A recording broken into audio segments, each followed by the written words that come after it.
আমাদের দেশে দেখবেন হগির হয় তা আটকা বুচ্ছুরই একই জানি জায়গা তারে পাওয়া যায় না 15-20 বছর পরে তো জটমট লইয়া চুল মূল ফ্যাস লাগাইয়া দাড়ি টাড়ি ফ্যাস লাগাইয়া মুস দাড়ি ঠুটবারে ঘুরা লাইছে তা আগ করলেও আগ বোঝা যায় না তারে খাইতে কইলে তে যে আগ করে দেখা যায় না তার হাক এই মানুষটা খাটাসের গন্ধে লগে দিয়ে আড়ন জানা নামাজ নাই রোজা নাই অজু নাই গুসল নাই হেঁটে দেখবেন কয়দিন আইয়া হগিরালি দাবি করে। আল্লাহ তাবারক ওয়া তাআলা ১৫০০ বছর আগে নবীজিকে যখন পাঠালেন তিনি তখনও নবুয়ত প্রাপ্ত হন নাই। ৪০ বছর ওনার ছুঁই উনি তখন হেরা গুহায় ধ্যানমগ্ন কেমন করে মানুষগুলোকে অন্ধকার থেকে আলোতে, গোমরাহি থেকে হেদায়েতে, কুফর থেকে ইসলামে নিয়ে আসা যায় এই তার গবেষণা। তিনি হেরা গুহায় ধ্যানমগ্ন, তিনি ভাবছিলেন কেমন করে মানুষগুলোকে হেরার আলোয় উদ্ভাসিত করা যায়। তিনি যখন ধ্যানমগ্ন হঠাৎ করে একদিন আল্লাহর ফেরেশতা জিবরাইল আলাইহিস সালাম তিনি এসে নবীজিকে ডাক দিলেন, বললেন আসসালাতু আসসালামু আলাইকা ইয়া রাসূলাল্লাহ, আসসালাতু আসসালামু আলাইকা ইয়া হাবিবাল্লাহ, আসসালাতু আসসালামু আলাইকা ইয়া শাফিয়াল মুজনুবিন, আসসালাতু আসসালামু আলাইকা ইয়া রাহমাতাল লিল যে হে মোহাম্মদ, সবাই পড়েন সাল্লাল্লাহু আলাইহি ওয়াসাল্লাম, ঘুরে বসেন, বললেন যে হে মোহাম্মদ, সবাই পড়েন সাল্লাল্লাহু আলাইহি ওয়াসাল্লাম।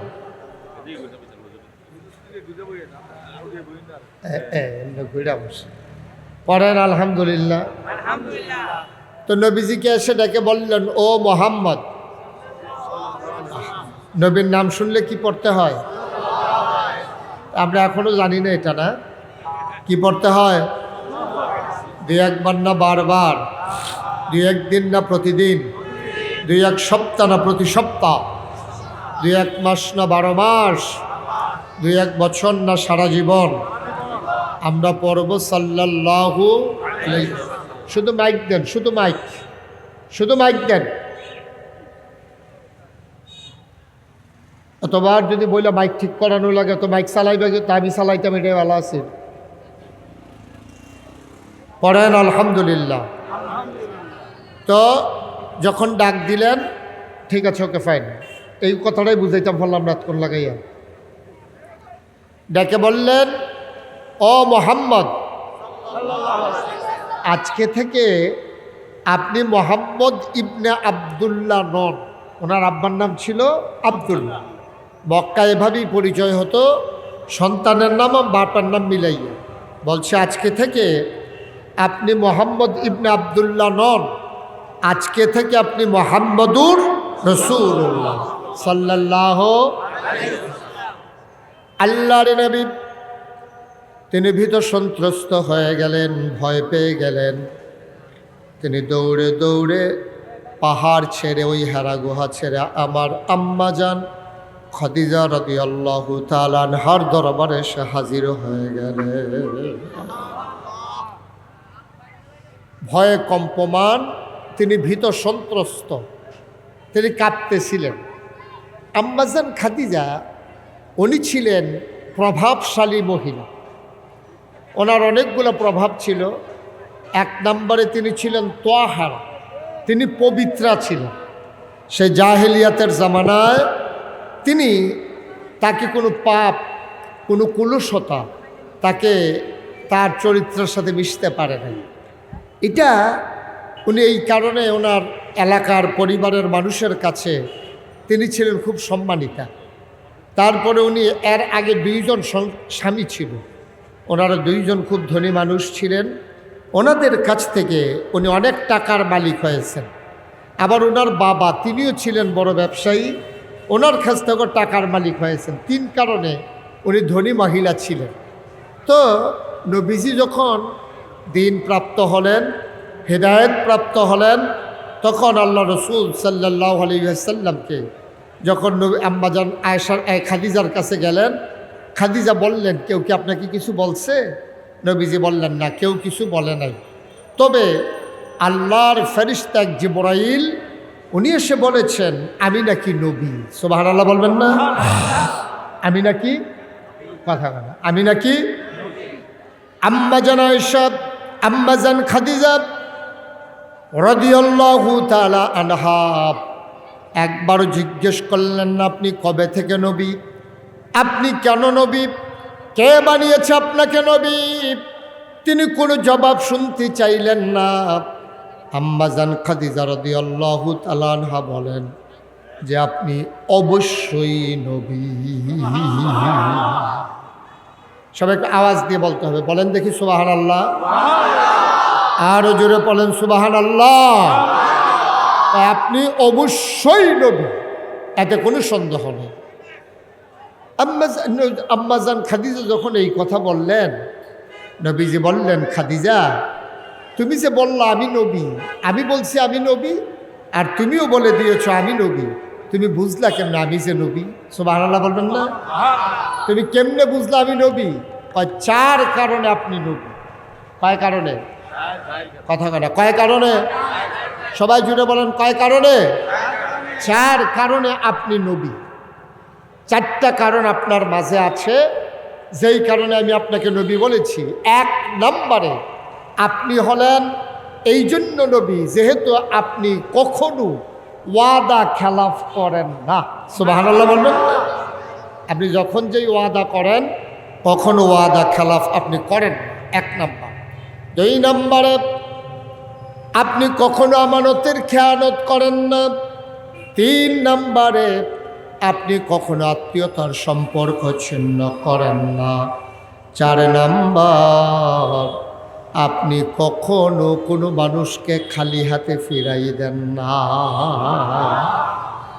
আপনি খেয়াল করেছেন বর্তমান জমানায় আমরা অনেক দূর আগাইছি, কিন্তু আমাদের মাঝে সেই জিনিসটা নাই যেই জিনিসটা নবীজির মাঝে চারটা জিনিস একাধারে ছিল।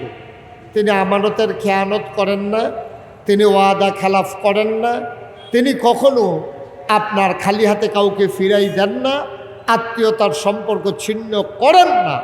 এই জন্য আম্মাজান খাদিজা বলেছেন আপনি অবশ্যই নবী, এতে কোনো সন্দেহ নাই। সুবহানাল্লাহ বলবেন না? আপনি অবশ্যই। আজকে আমরা এই প্যান্ডেলে যারা আছি, রাস্তাঘাটে দোকানপাটে মঞ্চে যারা বসে আছি, আপনি যদি আজকে মাহফিল শেষ করে বাড়িতে গিয়ে বলেন যে অলি অলি অলি, আপনি যদি গিয়া তো যেই কথাটুকুন বলছিলাম, তো আল্লাহ রাসূল সাল্লাল্লাহু আলাইহি ওয়াসাল্লাম এক কথায় বললেন যে আমি নবী। যেই মহিলাটা ওনার সাথে 15 বছর সংসার করেছে, যেই এই মহিলাটা ওনাকে 15 বছর কাছ থেকে দেখেছে, এই মহিলাটা ওনাকে রায় দিয়ে দিলেন এক নম্বরে যে আপনি অবশ্যই নবী। সুবহানাল্লাহ বলবেন না? এতে কোনো সন্দেহ নেই। আর আমরাও তো সংসার করি, আমাদেরও তো স্ত্রী আছে। আপনি যদি বাড়িতে গিয়ে বলেন যে আমি অলি, তেমন আছে বেটি আইস দিয়া বেহুশ হয়ে যেতে হবে যে অলি বিড়ির গন্ধে লগে দিয়ে আড়ন যায় না অলি। বিড়ি যে টাইম না যায় মনে ইটের বাট্টাটা বেড়া লগে লগে আটতে আছে। হ্যাঁ বেড়া আল্লাহর অলি, আপনার ওয়াইফ আপনার বিবি আপনাকে অলি স্বীকার করতে রাজি না, কিন্তু নবীজিকে 15 বছর কাছ থেকে দেখে নবী বললেন আমি নবী, আর আম্মাজান খাদিজার সাথে সাথে রায় দিয়ে দিলেন আপনি অবশ্যই নবী। সুবহানাল্লাহ বলবেন? চারটিখানি কথা না, এটা যেমন তেমন কথা না। আমাদের দেশে দেখবেন হগি রয় তা আটকা বুচ্ছুরই একই জানি যায়, তারে পাওয়া যায় না। 15-20 বছর পরে তো জটমট লইয়া চুলমুল ফ্যাস লাগাইয়া দাড়ি টাড়ি ফ্যাস লাগাইয়া মুস দাড়ি ফুটবারে ঘুরা লাইছে, তা আগ করলো আগ বোঝা যায় না, তারে খাইতে করলে তেজ আগ করে দেখা যায় না তার হাক। এই মানুষটা খাটাসের গন্ধে লগে দিয়ে আড়ন জানা, নামাজ নাই, রোজা নাই, অজু নাই, গুসল নাই, হেঁটে দেখবেন কয়দিন আইয়া হগিরালি দাবি করে, আর মানুষ তার পিছনে পেছনে দৌড়ায়। ঠিক কিনা কম? মনে রাখবেন কোরআন সুন্নাহর বাইরে গিয়া কোনো বুজুর্গি নাই, কোনো কৃতিত্ব নাই, কোনো বেড়াগিরি নাই, কোনো অলিগিরি নাই, ঠিক কিনা বলেন? কোরআন সুন্নার বাইরে একবারও যদি আকাশ দিয়ে উড়া যায়, উড়ুক, এবারে উঠতো মনে করছে উড়ুক, এবারে যদি ফানির উপর দিয়ে হাইটা যায়, সে কখনো আল্লাহর অলি হইতে পারবে না যতক্ষণ পর্যন্ত কোরআন সুন্নাহ মতে তার জীবন না চালাবে, ঠিক কিনা বলেন? এই মানুষগুলোকে আল্লাহর অলি বানানোর জন্য, মানুষগুলোকে ইসলাম শিখাই দেওয়ার জন্য, মানুষগুলাকে কোরআন হাদিসের সাথে পরিচয় করিয়ে দেওয়ার জন্য, জন্ম দেওয়া সন্তানগুলোকে মানুষে পরিণত করার জন্যে এই মাদ্রাসা, বলেন সুবহানাল্লাহ। এই মাদ্রাসাগুলোর ভিতরে আপনাকে সেই জন্ম দেওয়া সন্তান, আপনি তো সন্তান জন্ম দিচ্ছেন, একটা প্রাণী জন্ম দিচ্ছেন, প্রাণী, এক কথায় বলতে গেলে একটা পশু আপনি জন্ম দিচ্ছেন। সে ভালোও বুঝে না, মন্দও বুঝে না, খারাপও বুঝে না, ভালোও বুঝে না, তারা আপনি জন্ম দিচ্ছেন। আর সে এই বক্তব্যগুলা এই কোরআনের মাদ্রাসায় আইসা এখন সে সহি শুদ্ধ করে কোরআন শিখেছে। সে গোসলের কয় ফরজ, অজুর কয় ফরজ, নামাজ ভঙ্গের কারণ, রোজা ভঙ্গের কারণ, এই জিনিসগুলা আল্লাহর খাস মেহেরবানি আপনার এই ছোট্ট সন্তান 30 পারা কোরআন তার সিনার ভিতরে জায়গা করে নিয়েছে, বলেন সুবহানাল্লাহ। আমি যখন যেটা বলতে বলি একটু আওয়াজ দিয়ে বলেন, বলেন সুবহানাল্লাহ। মাশাআল্লাহ, আওয়াজ হইছে, জোরে বলেন আলহামদুলিল্লাহ। আল্লাহু আকবার, সবাই পড়েন আলহামদুলিল্লাহ। যে কথাটুকুন বলতেছিলাম, এখন আপনি এই জন্মের পরে আপনি জানেন না নামাজ কারে কয়, রোজা কারে কয়, হজ কারে কয়, জাকাত কারে কয়। কোরআন আপনি দেখছেন একটা কিতাব, এটার ভিতরে কি আছে আপনি শিখেন নাই, কোরআনের একটা সূরা পারেন নাই। এই কোরআন শিখানোর জন্যে, কোরআন শিক্ষা দেওয়ার জন্যে, কোরআন অনুযায়ী এই বাচ্চাগুলোকে তৈরি করে দেওয়ার জন্যই এই মাদ্রাসাগুলো জায়গায় জায়গায় প্রতিষ্ঠা হয়েছে। কারণ নবীজি যখন দুনিয়া থেকে বিদায় হন, তিনি নিজেই বলে দিয়েছেন, আনা খাতামুন নাবিয়্যিন লা নাবিয়্যা বা'দ, আমি হলাম সর্বশেষ নবী, আমার পরে আর নবী নাই। সুবহানাল্লাহ বলবেন না? নবীর পরে আর নবী আছে? সবাইকে বলতে হবে, নবীর পরে আর নবী আছে? তিনি হলেন সর্বশেষ নবী, ওনার পরে আর নবী নাই। এই নবী তিনি বলে দিয়েছেন, আমার পরে আর নবী নাই, আমি হলাম সর্বশেষ নবী। নবী যে শেষ নবী, এটার প্রমাণ আছে নাকি নাই? কথা কোন প্রমাণ আছে নাকি নাই? এন্তেকালের 81 দিন আগে, কয়দিন? কথা কয় না রে সবাই, কয়দিন? যেরকম কয়দিন? এন্তেকালের 81 দিন আগে আমার নবীজি আরাফার ময়দানে বসে আছে। যারা হজে গেছেন তারা দেখছেন আরাফার ময়দানে ছোট্ট একটা পাহাড় আছে, পাহাড়টার নাম হলো জাবাল রহমত। এই জাবাল রহমত পাহাড়ের কিনারে আমার নবী বসে আছেন বিকেলবেলা, গোধূলি লগ্ন, পরন্ত বিকেল, সূর্য ডুবো ডুবো প্রায়, সূর্যের সোনালি রোদটুকুন আমার নবীর চেহারা মুবারকে এসে পড়েছে। আমার নবী কি অসুন্দর না সুন্দর? কথা কেন, অসুন্দর না সুন্দর? কম না বেশি? প্রমাণ আছে নাকি নাই? এখন আমার নবীর উপরে যখন বিকেলের সোনালি রোদটুকুন পড়ছে, সৌন্দর্য কমছে না বাড়ছে? এবার আমার নবী, এবার এই সব মানুষ দেখলো বিকেলবেলা তেমন গরম নাই, সূর্যের আলো নাই, নবীজির কপালের ভিতরে মুক্তার দানার মতো ঘাম দেখা যায়। সুবহানাল্লাহ বলবেন না? অবাক বিশ্বের সবাই তাকিয়ে দেখলেন, আর দেখলেন তিনি যেই ওটটার উপরে বসে আছেন, ওটটা হঠাৎ করে এই নবীজিকে নিয়ে মাটির উপরে বসে পড়েছে। সুবহানাল্লাহ বলেন। নবীর চোখ দুইটা বড় বড়, গালগুলো লাল, কপালে ঘাম, আর দাঁড়ানো উটটা বসে পড়েছে। সবাই বুঝে ফেলেছে এটা হলো ওয়াহী নাজিলের লক্ষণ। ওহিরমন পাওয়ার, ওহিরমন লোড, সইতে পারে না ওট, দাঁড়ানো ওটটা আস্তে করে বসে পড়েছে। যখন মাটির উপরে আল্লাহর নবী উঠে দাঁড়ালেন, ওই দিন ওই ময়দানে 1,25,000 সাহাবা ছিলেন। সুবহানাল্লাহ বলবেন না? 1,25,000। এই আমরা এইরকম হইব না, আরো কম? সুবহানাল্লাহ বলবেন না? যে মাইকে একটু সমস্যা, প্রতিধ্বনি হয়, বাড়ি খায়, আপনার পেছন দিকে আওয়াজ দিচ্ছেন শুনতে পাচ্ছেন না, আবার বাড়াই দিলে বাড়ি খায়, সমস্যা না? নবীজি 1,25,000 সাহাবার সামনে দাঁড়ালো, কোনো মাইক নাই, কোনো সাউন্ড সিস্টেম নাই, কোনো কিচ্ছু নাই। তিনি মিনারের উপরে উঠান নাই, তিনি নিজে আস্তে করে দাঁড়িয়ে একটা ডাক দিলেন, এই সাহাবারা, সুবহানাল্লাহ বলবেন না? সাহাবারা বলেন যে নবী যখন ডাক দিয়েছেন, আমরা কাছের সাহাবা যেমনি শুনছি, সবার পিছনে যিনি ছিল তিনিও আমরা ঠিক একরকম শুনছি। কোনো মাইক নাই, কোনো সাউন্ড সিস্টেম নাই, চারটিখানি কথা। এটাকে বলে নবীদের মুআজিজা, এটাকে বলে মুআজিজা। নবীর এটা হচ্ছে অলৌকিক একটা বিষয়, এটা আমাদের দ্বারা হবে না, নবীজির দ্বারা আল্লাহ করাই ফেলছে। সুবহানাল্লাহ বলবেন না? নবীজি যখন ডাক দিলেন, সাহাবারা বললেন, জি ইয়া রাসূলুল্লাহ, আমরা শুনতে পাচ্ছি। আল্লাহর নবী এবার 1,25,000 সাহাবাকে ডাকলেন, ডাক দিয়ে বললেন, ও সাহাবারা, এইমাত্র আমার উপরে একটা আয়াত নাজিল হয়েছে, শুনবা নাকি? সাহাবারা বলে, ইয়া রাসূলুল্লাহ, যদি আপনি দয়া করে শোনান, আমরা শুনতে চাই। আল্লাহর নবী সবাইকে শুনিয়ে দিলেন। কোরআনে ঢোকার আগে মারদুদ শয়তান থেকে ফানাহ চাই, যিনি রহমান, যিনি রাহিম। চলো তার নামে শুরু করি, সবাই পড়ি। আউযু বিল্লাহি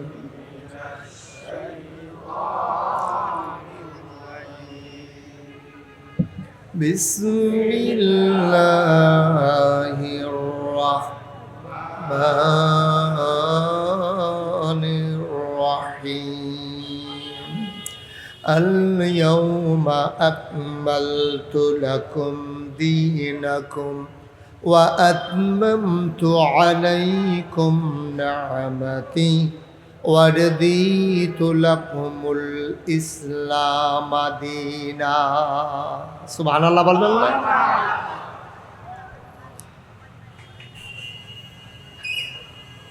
আল্লাহর নবী বলেন, আল্লাহ রাব্বুল আলামিন বলে দিলেন, আল ইয়াউমা, খুব খেয়াল করে শুনেন, গভীর মনোযোগ, মাছের মতো নিষ্পলক নয়নে, খরগোশের মতো কান খাড়া করা। অপূর্ণ না পরিপূর্ণ? পরিপূর্ণ মানে বুঝেন? পরিপূর্ণ মানে বেশিও না কমও না। এই যে আমার এখানে 1 বোতল পানি দেওয়া আছে না, এই পানির বুকের এই বোতলের মুখটা যদি আমি খুলি, তাইলে দেখেন একটু কম আছে, সামান্য একটু কম আছে, কারণ খুললে পড়ে গেলে সমস্যা, এই জন্য সামান্য একটু কম। তাহলে এটা কি আপনি কি বলবেন যে পরিপূর্ণ না একটু কম আছে? কথা কেন তোমরা বুঝো না আমার কথা? তো কথা বলো না কেন? এটা কি পরিপূর্ণ বলা যাবে না একটু কম আছে? সবাই বলেন, একটু পরিপূর্ণ আছে না কম আছে? তাহলে এটা আকমালতু বলা যাবে না, এটা তাকমিল বলা যাবে না, এটা পরিপূর্ণ না, এটা একটু কম আছে। কিন্তু আল্লাহ রাসূল বলছেন, আল ইয়াউমা আকমালতু লাকুম দীনাকুম, তোমাদের জন্য আজকের এই দিনে দিনকে পরিপূর্ণ করে দেওয়া হয়েছে। দিন পরিপূর্ণ, কমতি নাই, আবার বেশিও নাই, কমও নাই, আবার বাইরেও পড়ে না। সুবহানাল্লাহ কইতেন না? এটাতে কয় পরিপূর্ণ, সমান সমান। একটা ফোঁটা নিলে কমে যাবে গা, আবার একটা ফোঁটা দিলে বাইয়া পড়ে, এটাতে কয় সুবহানাল্লাহ কয় না? এখন দিন কি একটু কম, একটু বেশি, কি পরিপূর্ণ? এটা হলো আল্লাহর কথা। তো দিন পরিপূর্ণ, এটা কমানোও যাবে না, বাড়ানোও যাবে না। এখন আমি আসলাম পরে, মিজান সাহেব আপনাদের যে মুহতামি, মনে করেন আমি বললাম, মিজান সাহেব তাড়াতাড়ি করে আমারে 1 গ্লাস পানি দেন দেখি। তো উনি দৌড়াইয়া ওনার এই বাসায় গেছে আমার জন্য পানি আনার জন্য, মনে করেন। তো ওনার ওয়াইফ, কি আইফ, ফোলাফেন দিলে তো কোনো জুইট পাইলাম না, কি আইফ, ওনার ওয়াইফে ওনারে জিগাইতে আছে যে ফানি নেন কার লাগিয়া? কয় যে নাগাই শেরফির সাহেব হুজুর আইছে, উনি ফানি চাইছে, এই জন্য ফানি নিতে আসে। সুবহানাল্লাহ কোনটা কেন? ওনার ওয়াইফ ওনারে ধমক দিছে, দেখ হুজুরে কি সবসময় আমরা বইয়ে থাকে, ফানি চাইছে আপনি ফানি দিবেন, ঘরের ভিতরে ট্যাঙ্ক আছে না, একটু ট্যাঙ্ক দেন। তো দিছে ট্যাঙ্ক, একটু চিনি দেন, দিছে চিনি, দিছে তারা মিল্লা লারা। এখন এটা আপনার এগুলো কি কয়, কি কয়? আমরা বুঝো নাই কথা। দেলোয়ার ভাই সামনে আসেন, আল্লাহ কিন্তু আওয়াজ হয় না, সামনে আসেন আপনি, মুরব্বী মানুষ সামনে আসেন, এদিকে আসেন, ওনার জায়গা দেন সামনে। হ্যাঁ, মাশাআল্লাহ। তো এখন যখন আমি দেলোয়ার ভাইয়ের কাছে আর ইয়ার কাছে মিজান ভাইয়ের কাছে কি চাইছিলাম? কি চাইছিলাম? উনি এনে দিছে কি? আমি তো শরবত চাই নাই, উনি এনে আমার দিছে শরবত। মুসলমান, আজকে ইসলামটা ছিল এক গ্লাস সাদা পানির মতো, এরকম এক বোতল স্বচ্ছ ক্রিস্টাল ক্লিয়ার, একেবারে ক্লিয়ার এক সুন্দর এক বোতল পানির মতো। আমার এই সুন্দর ইসলামটারে আজকে যার যার মন মতো যে যেইটা ফাটছে এইটাই লাগাইছে। কেউ সিবিটা দিছে, কেউ রুয়াবজা দিছে, কেউ ট্যাং দিছে, কেউ তুকমার দানা দিছে, কেউ ইসুকগুলের ভুসি দিছে, দিয়া সেটা আবার কেউ দিছে চিনি। আর লাড়া দেওয়ানের লেগে তো আমরা তারা বেড়াটা হয়ে গেল, হগলে মিল্লা দিছে লাড়া। এখন আমার সুন্দর ইসলাম এখন হয়ে গেছে শরবতের মতো, ঠিক কিনা বল? কিন্তু না, এই ইসলামকে আপনার মন মতো এক ফিসাবে আইয়া করবো এইরকম, আরেক ফিসাবে আইয়া করবো এইরকম না, হইতো না। এটা কোনো ইসলামকে বাপদাদার সম্পদ না, এটা আল্লাহর পক্ষ থেকে বান্দার জন্য সবচেয়ে বড় নিয়ামত, ঠিক কিনা বলো? গরু খাওয়ান কি হারাম না হালাল? কথা কেন, হারাম না হালাল? গরু খাওয়ান যে হালাল আমরা জানছি কেমনে? ইসলামের থেকে। আমরা যদি না জানতাম, কোরআন যদি না জানতাম, নবী যদি ইসলাম না আনতো, আমরা ছাগলের গুস্ত যেমনে খাইলাম ওই, কুত্তার গুস্ত হেমনে খাইলাম, ঠিক কিনা কন? কারণ আমরা তো জানতাম না কোনটা হালাল কোনটা হারাম, এটা তো সব নবীজি আমরা জানাই দিছে, ঠিক কিনা বলেন? এখন আমরা নবীজি ১৫০০ বছর আগে এই আয়াতটা, এত মূল্যবান আয়াত, এই আয়াতটা যখন নাজিল হয়েছে, ইহুদিরা যখন শুনছে যে এইরকম একটা আয়াত নাজিল হয়েছে, ইহুদিরা মুসলমানদের ধরে ধরে কইতো, ভাই আমরা কপাল খারাপ, এইরকম একটা আয়াত পুরা তাওরাতের ভিতরে নাই, কোনো আসমানি কিতাবের ভিতরে নাই। কারণ এই আয়াতটা যদি অন্য কিতাবও থাকতো তাহলে নবীজি তো শেষ নবী প্রমাণ হইল নয়, তাইলে বোঝা গেল যে তারাই শেষ নবী।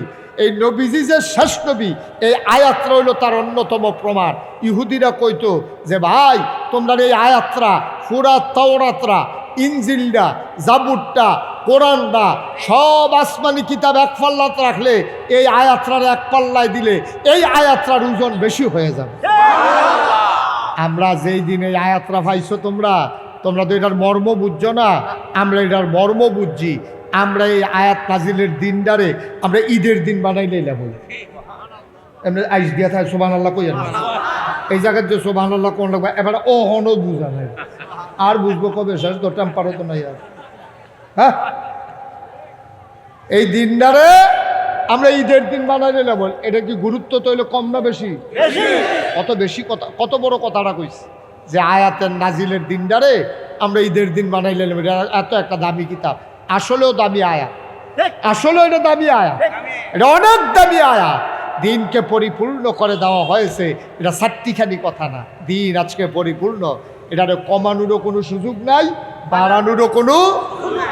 আমরা দেশের সুবিধা মতো মানুষে বাড়ায় নাকি বাড়ায় না, কমায় নাকি কমায় না, কমায়। ফিরসা হুজুরে ইয়া কইছে এটা করো, এবার কোরআন হাদিস আছে না নাই, এবার আর এই খবরও নাই, এবার করতে আসে। এই ছেলে এটা আবার করা শুরু করছে, আর কই আইতো না, না কই আইতো, আপনি দেখেননি কোনো ফাঁক ফুক দেখেননি আপনি? এখন একটা করলে পারে আমারই তুললে দুইজনে বইয়া লাইলে পারে।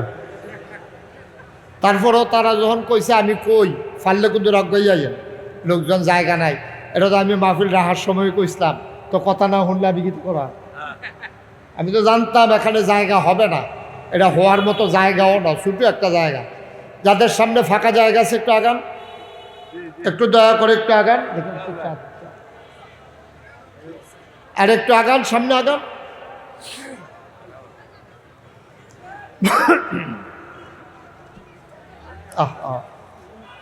অর্ধেক লোক বাইরে দিচ্ছে, আমি কতবার বলছি এখানে জায়গা হবে, কেন করলেন আপনার এই কাজটা?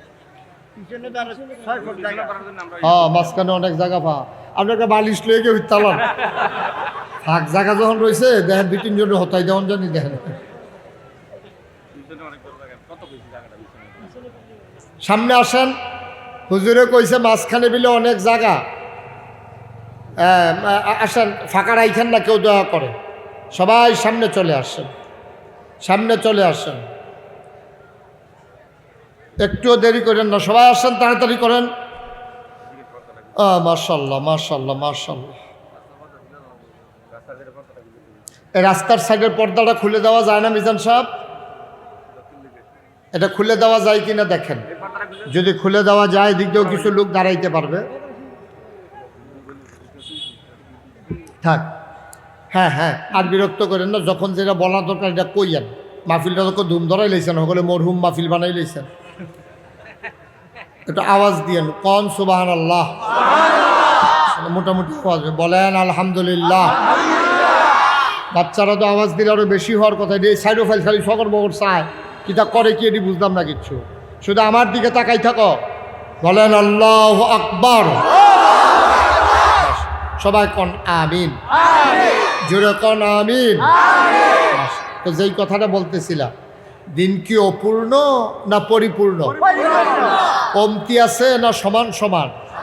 আর আমরা দেশে যার যার সুবিধা মতো কেউ কমায় কেউ বাড়ায়, আসেনি প্রমাণ? এখন কইলেই বুঝবেন।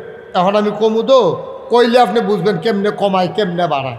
আমার দেশের ইসলাম, এখন একদল লোক দেশের ভিতরে কাজ পায় না, কারণ আমার দেশটা ছোট, মানুষ বেশি, 56,000 বর্গ মাইলে প্রায় 18 কোটি মানুষ। সবাই কাজ না পাওয়ার কারণে পেছনে আওয়াজগুলো একটু বন্ধ করাই দেন। ভলান্টিয়ার একজন শিক্ষক যান পেছনে।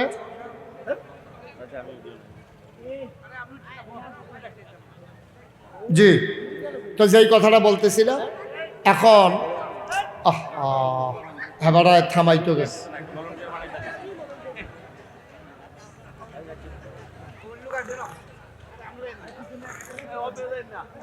যাক না, অসুবিধা কি? হেবাটার গেলে যদি কাম হয় তো যাইলে অসুবিধা কি?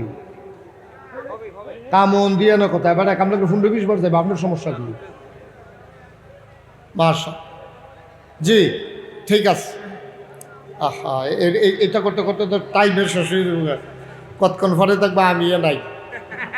আচ্ছা যাই হোক, আল্লাহ রহমত করুক, আমি দোয়া করি, সবাই পড়ে না আমি। বন্ধুগণ, তাইলে আমরা দেশ খেয়াল করেন, এবার শুধু আমার দিকে খেয়াল, একেবারে সূক্ষ্ম কথা, চিকন কথা, মন দিয়ে শুনে। এখন ইসলামটারে কেউ কমাইছে, কেউ কথা না, কেউ কমাইছে, কেউ বাড়াইছে।